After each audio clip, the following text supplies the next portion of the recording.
Alrighty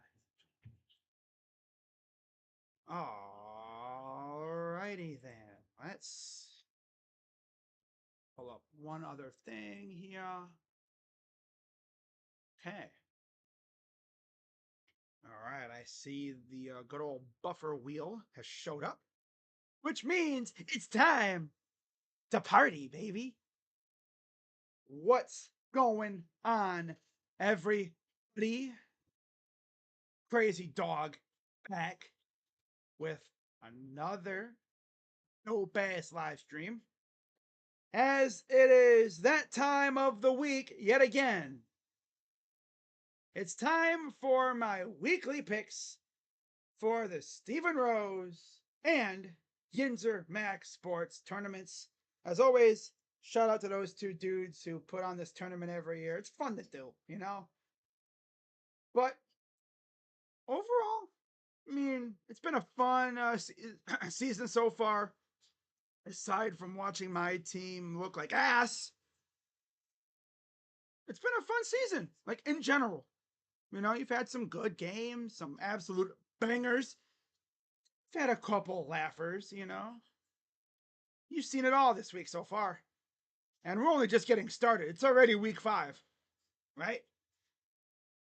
But this should be a fun week of ball. Now, to get it started here, week 5, we got some bye weeks. 4 teams have a bye week this week. The Lions and the Titans coming off victories yesterday. The Eagles, who did not look good at all against Tampa. And the Chargers, who got hosed by the Chiefs and the refs again. That's tough. So yeah, those 4 have a bye, so we will see you guys. Literally, we will see the Eagles next week because we play them. Yay. But yeah, those 4 teams will be back next week.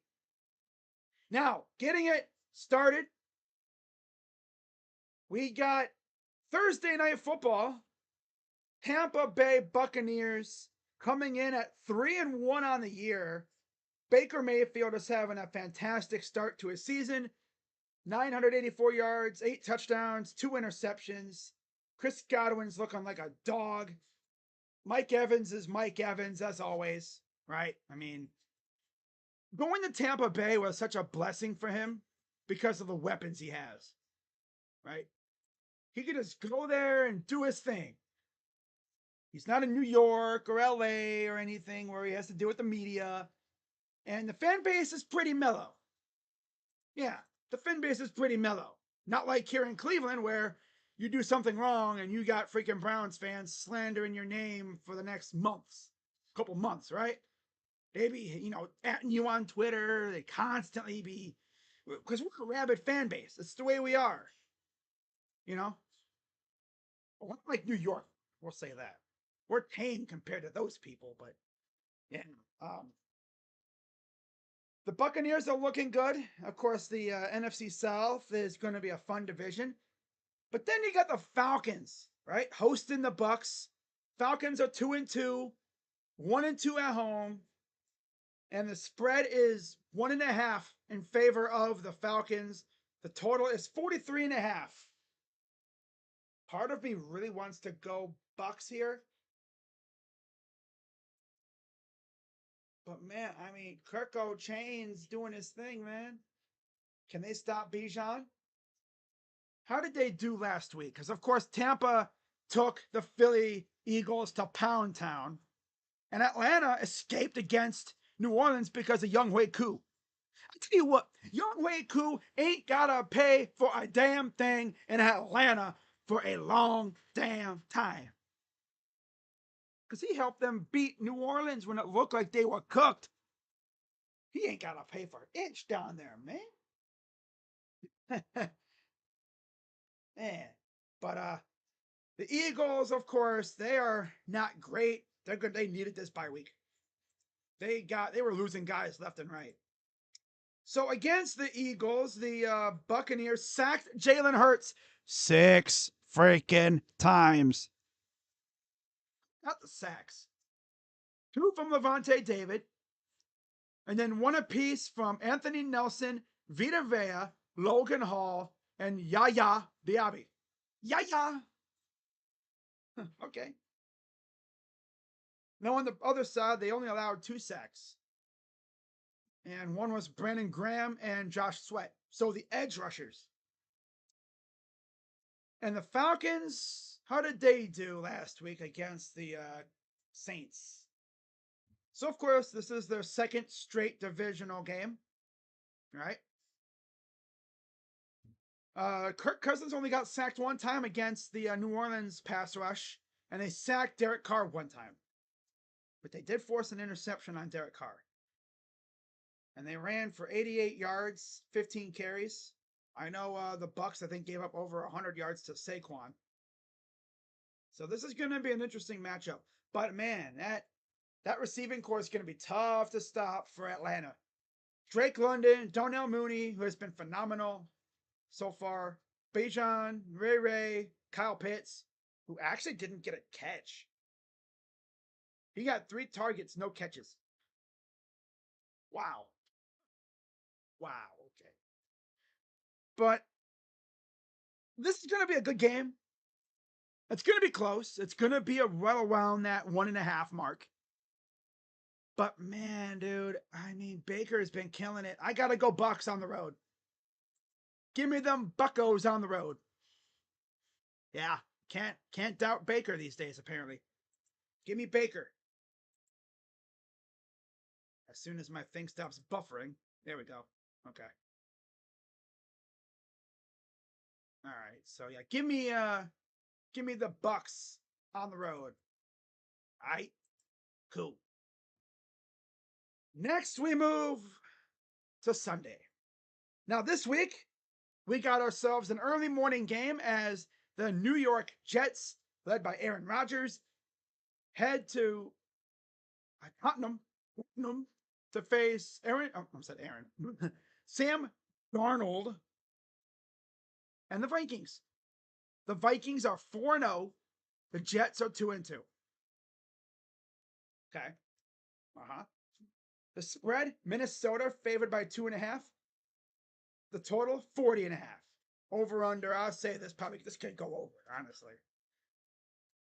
But yeah, the Jets lost a heartbreaker last week to the Broncos by 1 flipping point. They missed a field goal late to lose. And then the Vikings, they were beaten down on Jordan Love, and then the Packers roared back into it, made it interesting. I think the best matchup of this game is going to be Sauce versus J-Jet. Sauce versus J-Jet is going to be showtime. I'm here for it. I am here for that. Oh, yeah. So I think for this game, I'm going to roll with... this is going to be tough. Both teams are damn good, too. God. They got the Vikings pulling one out of their butt crack. And they're going to beat the Jets. And they're going to go to 5-0. Somehow they're going to pull it off here. Sam Darnold's going to somehow beat his old team. Make them regret getting rid of him. I'm not seeing ghosts no more, stupid. Yeah, give me the Vikings at home to beat the Jets. I think they're going to maybe beat them by about a touchdown around there. Yeah. So give me the Vikings technically at home in England. Cooking them. Yeah, give me Minnesota to go to 5-0. All right, next we got the 1 o'clock slate leading off with the Panthers, who are 1-3, going to Chicago to face the Bears, who are 2-2. Bears coming off a win last week.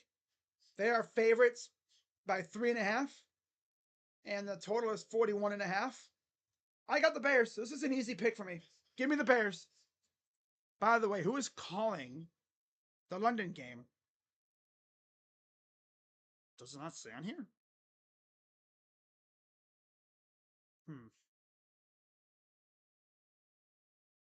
Oh no, this is from week 4. Hold up. I gotta go to week 5. Oopsies.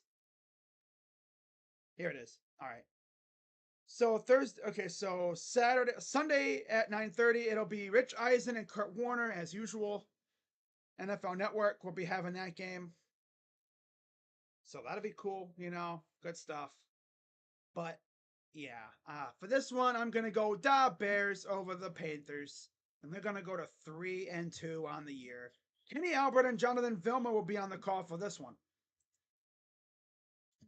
All right, next we got the 1-3 Bungles hosting the 2-2 Ravens, who took it to the Bills last week. My God, fam. The Bills got beat down last week. I was thinking that game was going to be tough. It was going to be close, back and forth. No way. Hell no. Nope. It was all Ravens literally from the first play. Derrick Henry ran all over them. I got them doing the same thing to the Bungles. Give me the Ravens on the road to beat the Bungles, and they're going to go to 3-2 on the season. The Bungles are going to fall to 1-4. Calling this game will be Kevin Harlan and Trent Green. Should be a good game to watch. All right, moving on. We got the Miami Dolphins, who are 1-3 against the 1-3 Patriots. Tyler Huntley, I believe, will be the quarterback again this week, again for the Dolphins against Jacoby Brissett. I gotta go Patriots because Tyler Huntley is not good. We've seen him against us when he was the quarterback of the Ravens. He just does not really possess the skill set to win games. I think the Dolphins might be able to help him out, but I think the Patriots do enough to win this game. Patriots are going to go to 2-3 on the year, and they're going to win this game. By the way, in that Ravens game, it was a Baltimore favored by 2.5. The total 50.5. For this game, New England is favored by 1 point, total 35.5. I think this game is under. I think this game goes under, and I think the Patriots win by maybe a touchdown or so. So give me New England over the Miami Dolphins this week. And then, Chris Myers and Mark Sanchez will be on the call for this one. All right, moving on. We got the Colts and the Jaguars. Oh, boy. Jags are still winless, 0-4. They lost a close game to the Texans last week. The Colts, well, they're 2-2, and they beat the Steelers. So, yeah, Jacksonville favored by 3, total 46.5. Is this the week the Jaguars get serious and actually win a game? It could be.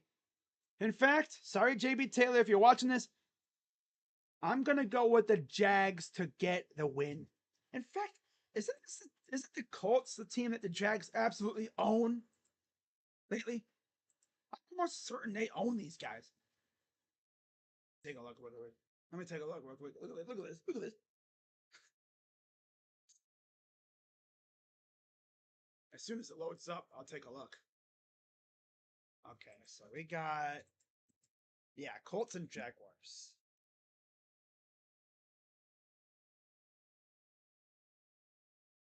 I want to take a look at this because I'm almost certain the Jaguars have owned these guys recently.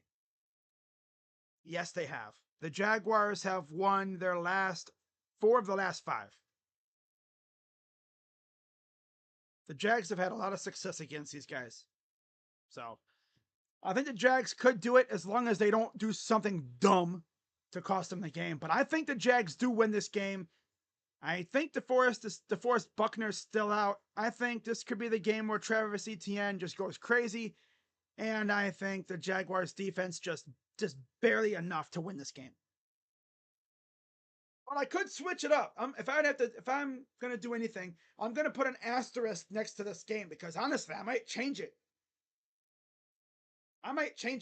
Legit. But for now, I'm going Jaguars over the Colts. For now, I think it'll be right around the field goal range. I could see Jags winning by 3, total 46.5. I think this could probably go slightly under, maybe over. I don't know. Hard to say. I'm going to say over by a little bit, but I'm going to say Jags win by about a field goal. And then we got the Bills and the Texans. Bills 3-1. They got stomped on the road by the Ravens last week. They face off against the 3-1 Texans, who took out the Jags last week in a thrilling last-second victory. Man, I gotta go with the Texans. Buffalo favored by 1, total 47.5. I mean, we got CJ Stroud versus Josh Allen. This could very well be a playoff preview. And they actually met many years ago in the playoffs when Deshaun was still there, and Deshaun beat the Bills in the playoffs in one of the craziest games I've ever seen. So I'm going to go Texans to win this game, and they will beat the Bills and go to 4-1 on the year and give the Bills their second straight loss. I think Texans win by about a touchdown, maybe more, maybe a little more. I don't know. Right around a touchdown to a field goal range. And then total 47.5. Well, it's going to go over. I think this goes over for sure.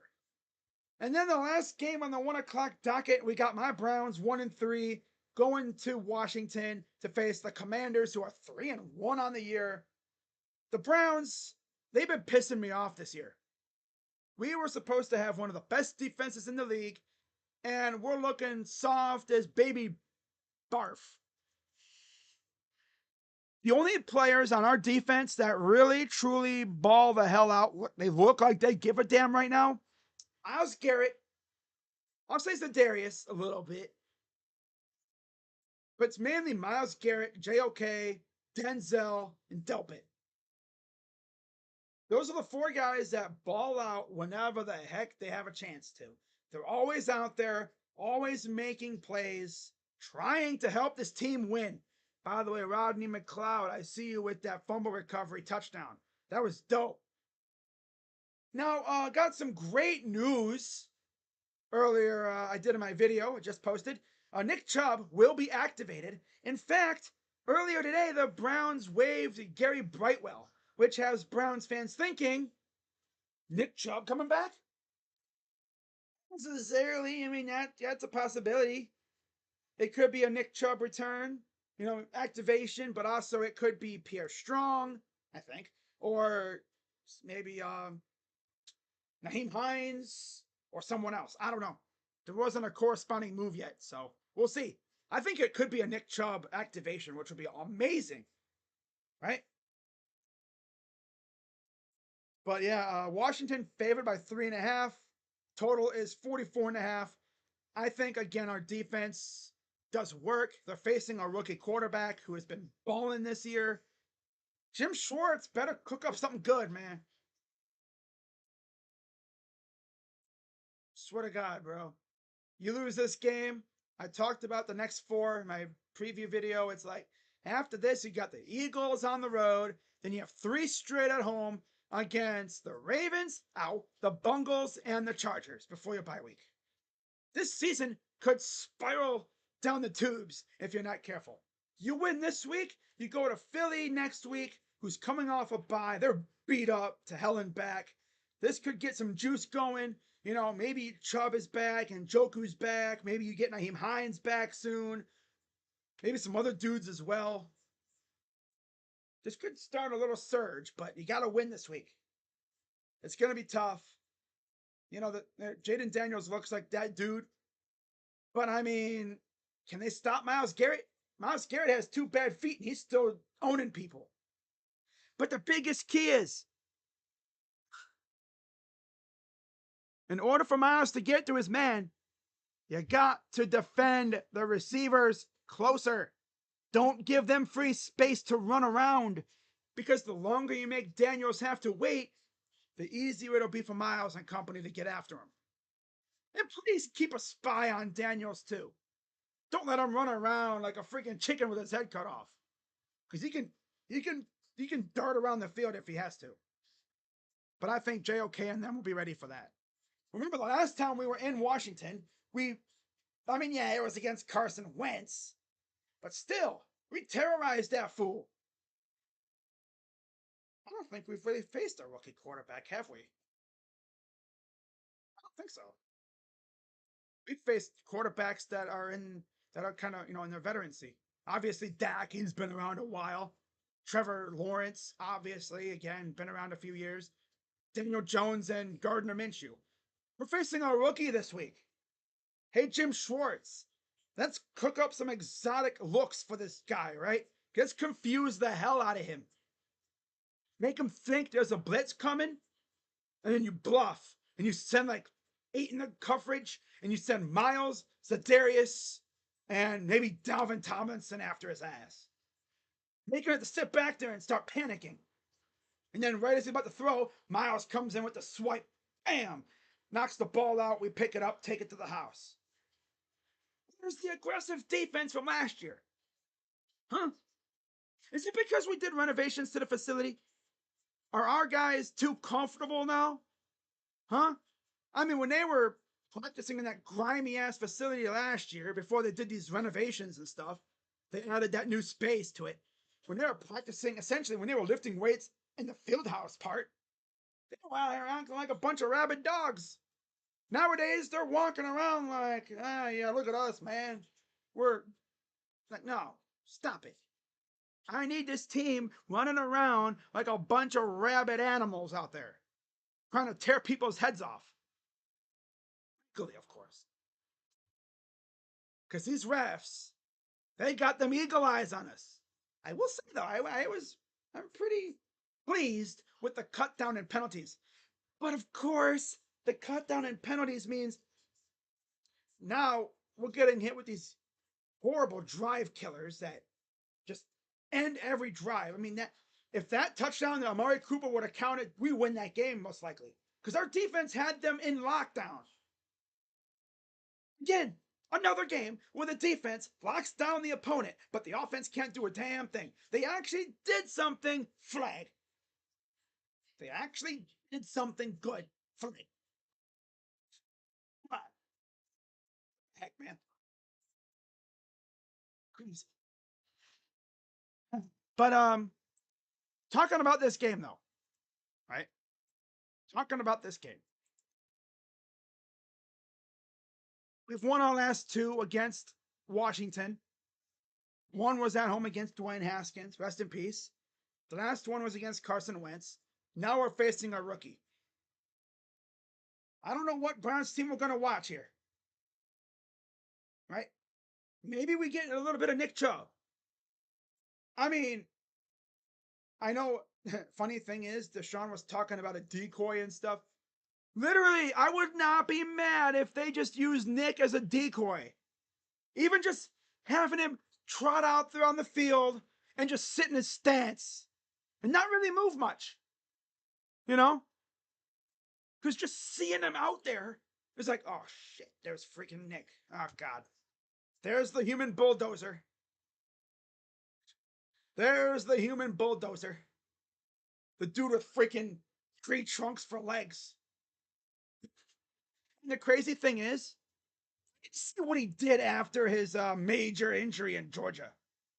Because how did he do? Because that injury was about the same thing that he suffered last year. I think that was to his ankle, though. I don't think that was to, hang on. Nick Chubb, Georgia injury. People probably forgot about this. He actually had a gruesome injury. And I think, what was it, 2015?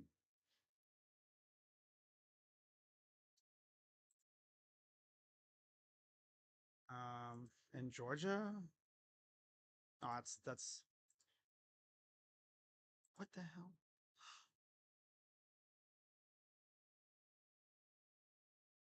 Dislocated knee. That was from last year. Why is everything about last year? Here it is. October 10th, 2015. So we need to look at his stats for 2016. Yeah, left knee. He injured his left knee on the first play from scrimmage. I think that was when he had that horrible, horrible knee injury last year. Yeah. So we look at his 2016 stats when he came back. I need to see how he did. Was that the same knee that he hurt with us last year? I think it was. Because if you look and see what he did, 2015, he played in 6 games, got hurt. Remember, came back 2016, 13 games, 224 attempts, 1,130 yards, 8 touchdowns. Not bad. But again, he's. I think he might. What if he has like an Adrian Peterson level like year where he just comes back and just immediately just runs for like a big ass gain, and Browns fans are like, oh, we love him so much. I'm so glad he's back. That first big run he has, that first stiff arm where he sends a dude to the nether realm. Oh my god, bro, because he's been trying to do that. Just seeing him tote the rock again in practice will have me smiling from ear to ear. But I don't know how effective he'll be. I mean, he's already better than freaking Jerome Ford 100%. I'm going to say the Browns pull it off here. I think the defense wakes up. I think they make some plays. They beat the rookie. They confuse the hell out of him. And I think they actually execute a little bit more on offense. The offensive line I'm scared of, though. I freaking. If we didn't have a Jonah Hill cosplayer as our O-line coach, I would have felt much better. But this dude has to be the most unserious freaking coach on our staff. If I was gonna fire anybody, I'd fire his ass first, because he turned a strength into a weakness hella quick. And what really kills me is, who knew Conklin and Wills were gonna be, it was gonna be tough for them to come back early, immediately. Why didn't they put them on IR? Both of them, I don't think they did. They should have put them on IR after the preseason was over. You go out and you sign or trade for a couple tackles, or at least a tackle to go with the wand, and then you're rolling. But they did nothing. Not a damn thing. They were acting like, oh yeah, they're going to be good to go. No, they're not. No, they're not. We thought Jack and Jed were going to be back a couple weeks ago. Nope. Jed came back for a little bit and then he got hurt again. But I'm going to go Browns in a shocker. I think they cover and they win. I think they win by about a field goal or so, like I said in my preview video. So give me the Browns over the Commanders. Moving on to the 4 o'clock slate of games, we got the Raiders and the Broncos in Denver. The Broncos have done really well against the Raiders from what I hear. Raiders literally escaped by the skin of their teeth against us. And the Broncos, they escaped by the hair on their ass against the Jets. By the tiniest hair on their butt crack against the Jets. So both teams escaped. They're lucky to be 2-2. And there's no Davante Adams. He actually wants out. In fact, get this, guys. Mary Kay Cabot tweeted a little bit ago that she thinks the Browns will inquire about Davante Adams. I'm like, what the hell are you going to give up for Davante? You going to give them back Amari Cooper? Elijah Moore? No. If they give back Amari Cooper for Davante Adams, I'm going to be like, what the hell are we doing? Whatever. I think the Broncos are going to go into this game fired up. But man, I'm going to go Broncos. Give me the rookie Bo Nix. Oh, dear. Oh, not like that. CM Punk. Wow. That's tough. I'm going to go Broncos to squeak it out, and they're going to win this game. They're going to go to 3-2 on the year. Yep, give me the Denver Broncos at home. I can't trust the freaking Raiders. They should have lost to the Browns. They had a freaking, remember that 82-yard touchdown that got called back? We should have beat them. We should have. So I think the Broncos beat them here. Give me Denver. Legit. No cap. Give me Denver at home. It's a Denver by 3, total 35.5. I think Denver wins by more than 3, and I think the total will be a little bit over. So yeah, again, give me Denver. Moving on, 405, we got the Cardinals and the Niners in Santa Clara / San Francisco. I'm going to go Niners to win this game. Niners are favored by 7.5, total 49.5.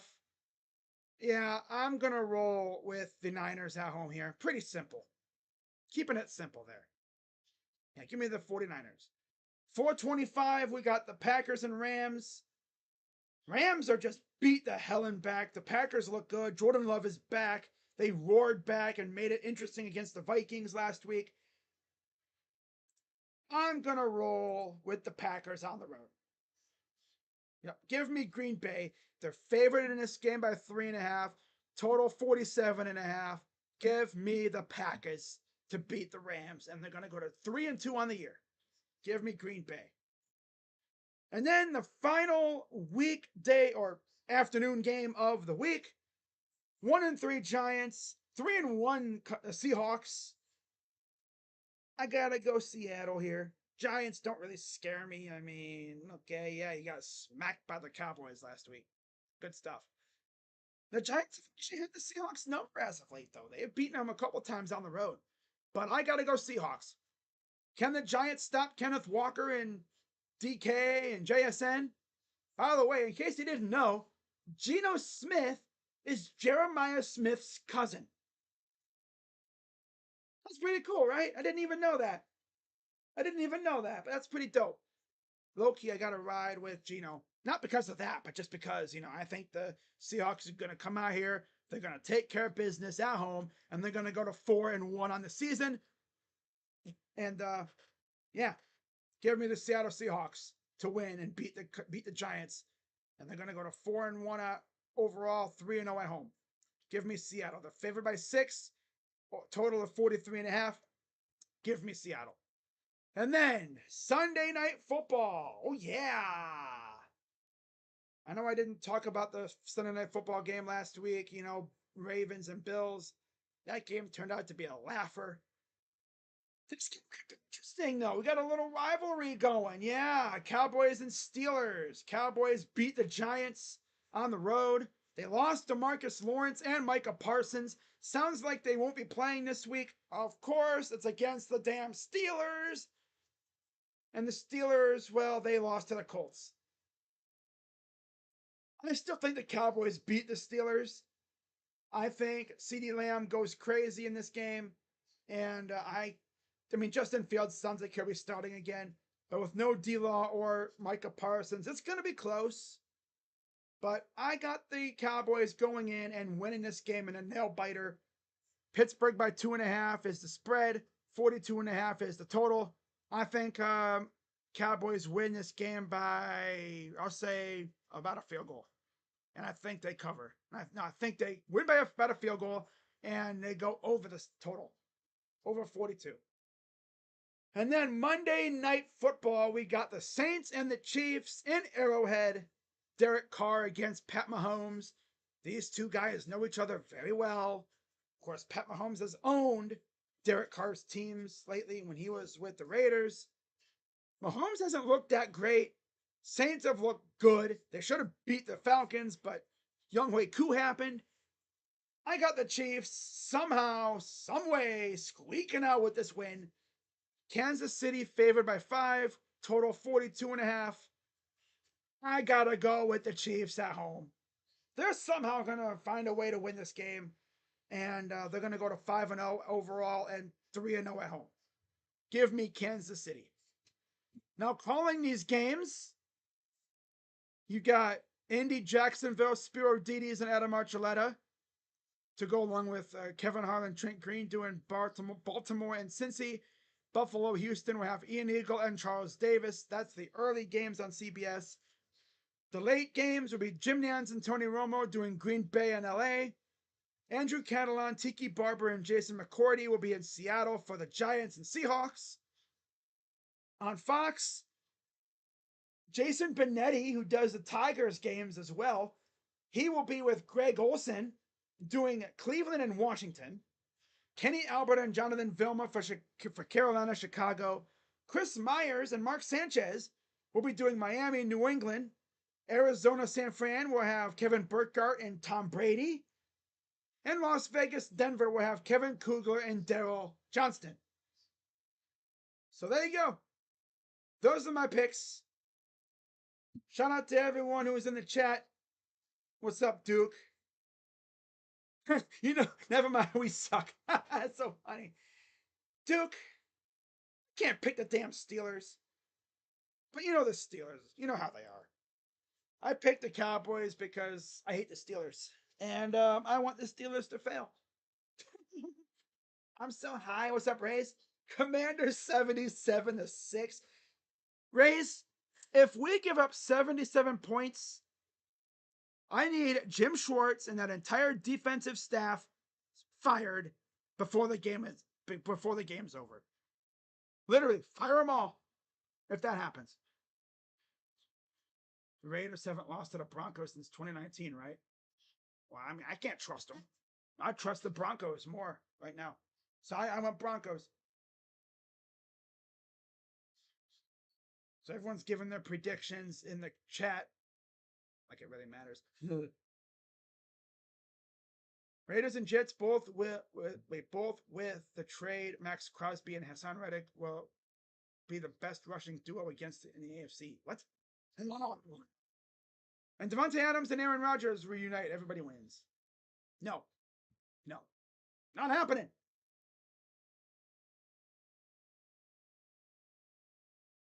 Not going to happen. Nope. I don't even know where Devontae would even go. I'm going to check Twitter real quick and then I'm heading out, guys. All right.